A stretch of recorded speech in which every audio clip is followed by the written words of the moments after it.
What's going on, everybody? Welcome back to another Cruel Fan video. We are talking the Utah Jazz and the Los Angeles Clippers in the Western Conference semifinals.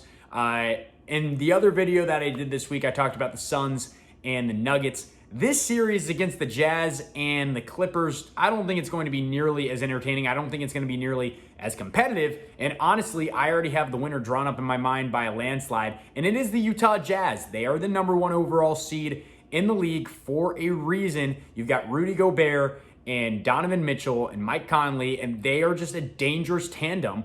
And when you talk about Gobert, the Clippers aren't really going to have an answer for him. You've got Serge Ibaka, who's on the IL. DeMarcus Cousins isn't playing nearly as well as the DeMarcus Cousins that we're used to, and that's because he's had a billion injuries in the last few years.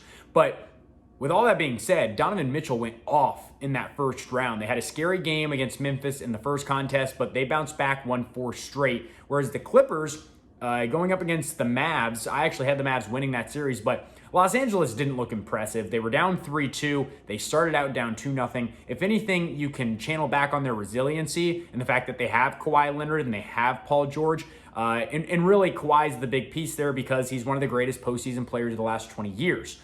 But it's not enough for me for them to take down the #1 seed in the Western Conference. And so with that being said, I have the Jazz winning this one in 5 games. I don't think it'll be long. I don't think it'll be competitive.